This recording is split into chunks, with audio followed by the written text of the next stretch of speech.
Hi, my name is John Goh. I'm the principal of Merrylands East Public School. This is a great place to work. Merrylands East is in southwestern Sydney, and many of our students come from a language background other than English. At this school, we focus on real, authentic learning.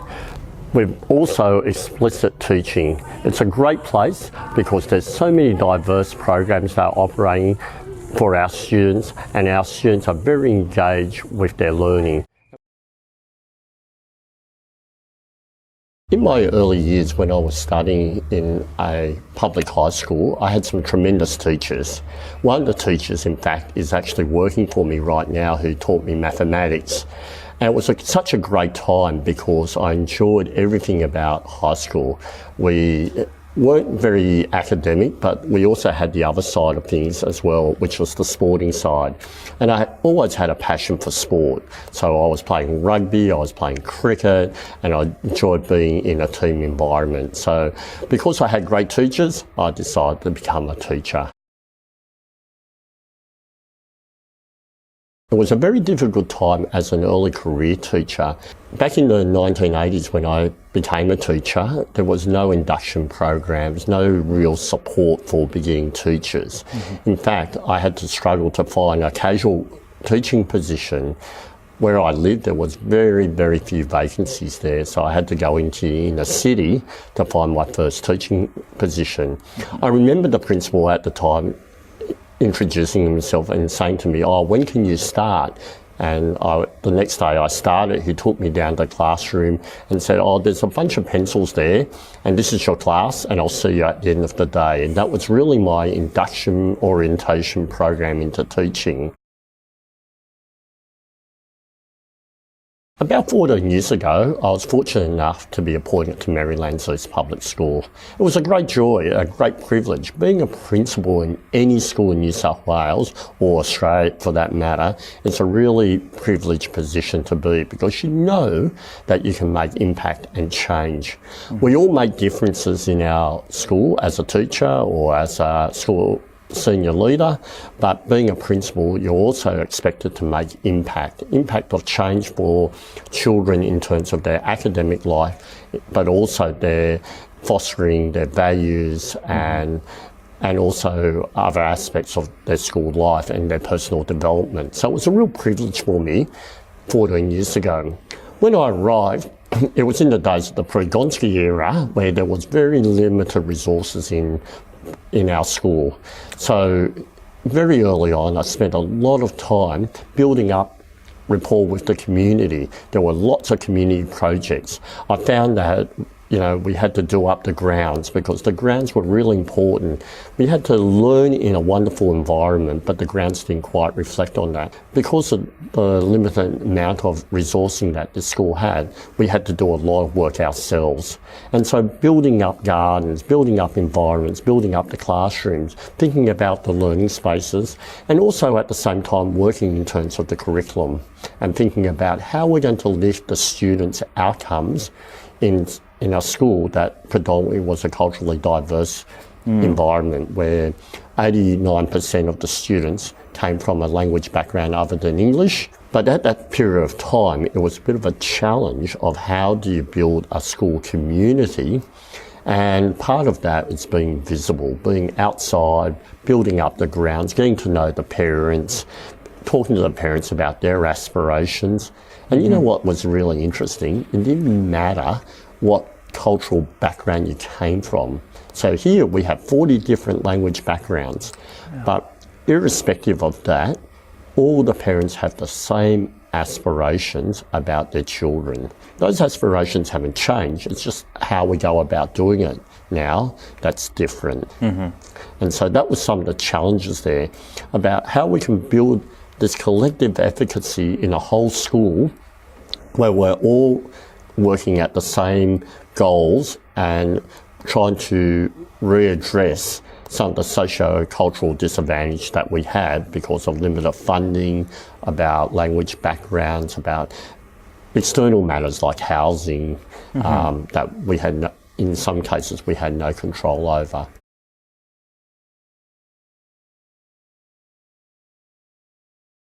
One of the challenges working in a and a low socioeconomic and culturally diverse school is that you can always play catch up, and that is that you work really hard and what you're doing is building the academic results. You're always trying to play catch up and you're never quite there. You know, you're never quite there and you're always kind of like behind, but the gap's always there.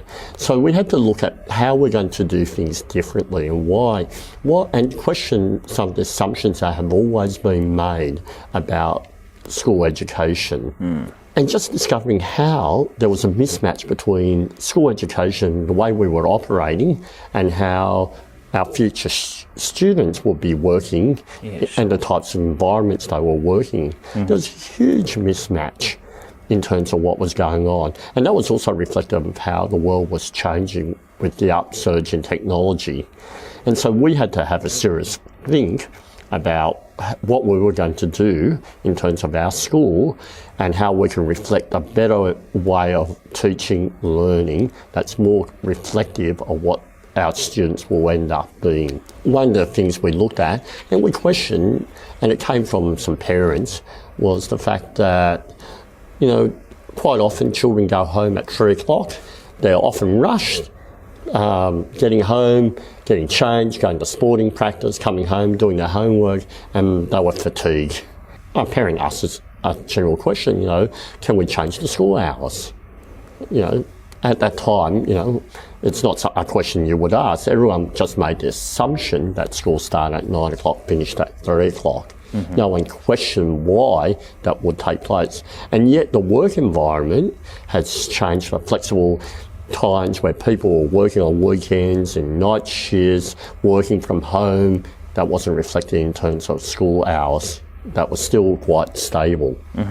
And so we decided we would have a consultation process, and then from that consultation process we ended up having a survey of the parents, and 72% of our parents wanted to change the school hours.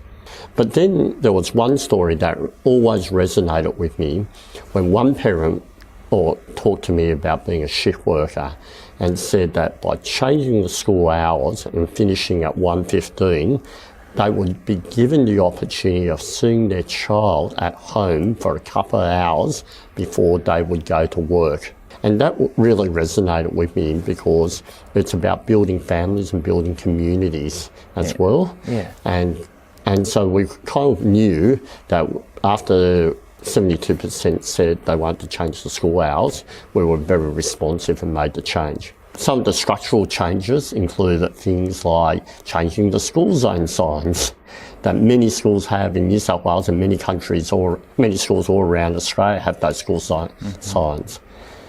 So I had to work with interagencies like the Roads and Maritime Service. I remember going down to talk to the police and saying to the police, if you see our children after 1:15 school uniform, it's not 3 o'clock, it's okay, they finished their school day. I had to go down to the shopping centre and talk to the shopping centre or the local library and all those interagencies to talk to them about, you know, we're going to change the school hours. If you see our children, please don't worry about their school day has finished because we're starting at 8 o'clock. So that was one change. But that's only a structural change. That doesn't bring necessarily change in outcomes. We had to think about the learning environment.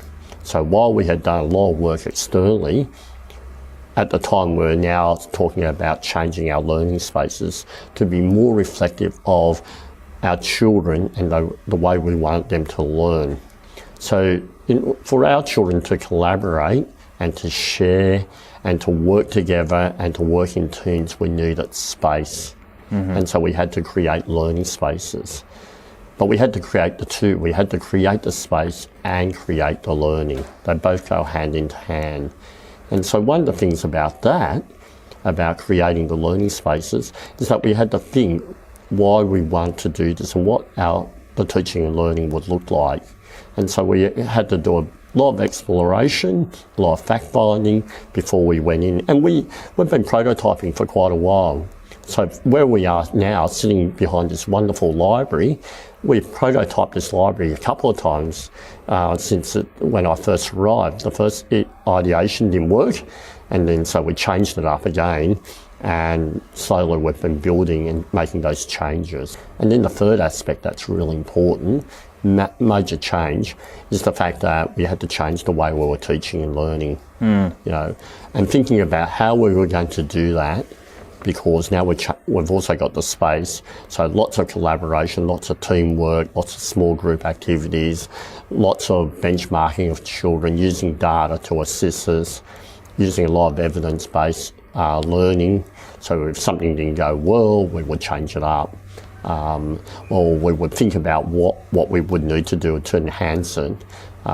So we didn't quite jump into all this just by, overnight. There was a lot of work being done, and it's been a long process. In my TED Talk, I mentioned that education does not end at the classroom, and quite often we can do things that just stop at the school gate. And what we're on about is developing authentic learning. So where children are developing knowledge and skills, but they can also put that in place or see where that will take them. And quite often we operate on a very much theoretical basis, and that was something that I found that when I arrived, that our kids were very good theoretically, but now we had to build up their practical side of things and show them how learning can be meaningful. And in order to do that, we had to build up organisational partnerships. One of our organisational partnerships is the Museum of Contemporary Arts.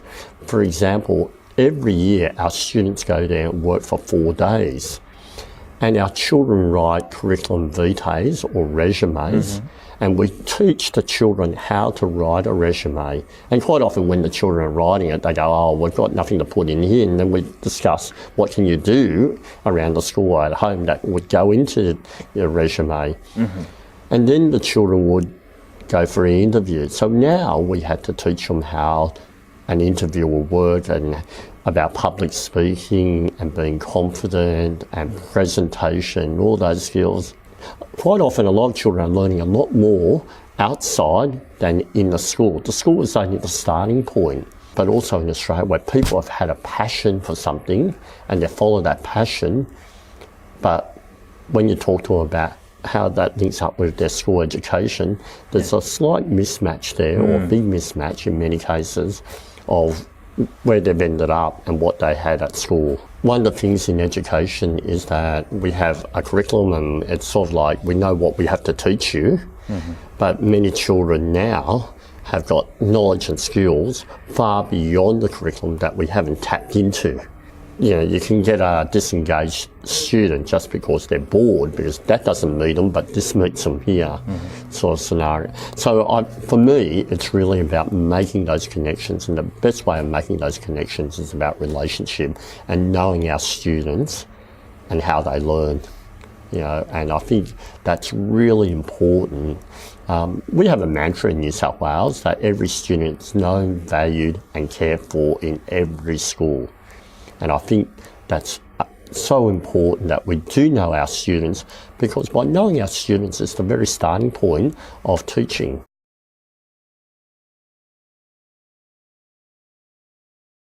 My very first advice would be get to know the community. Get to walk around the streets, talk to parents, talk to students, find out their aspirations, their needs, and then use that as a building block. The second thing I would often look at is the staff and the capabilities of the staff, and what the strengths are, and what the staff would want to achieve as a collective advocacy. So one of the things that I know of all my staff is that we all want to make improvement. Okay, the next question is, what do we want to improve in?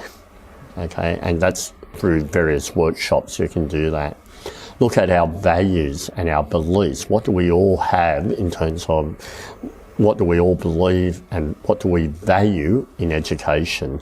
Because we're all coming from different backgrounds, and so we need to have those shared understanding about how we see teaching and learning.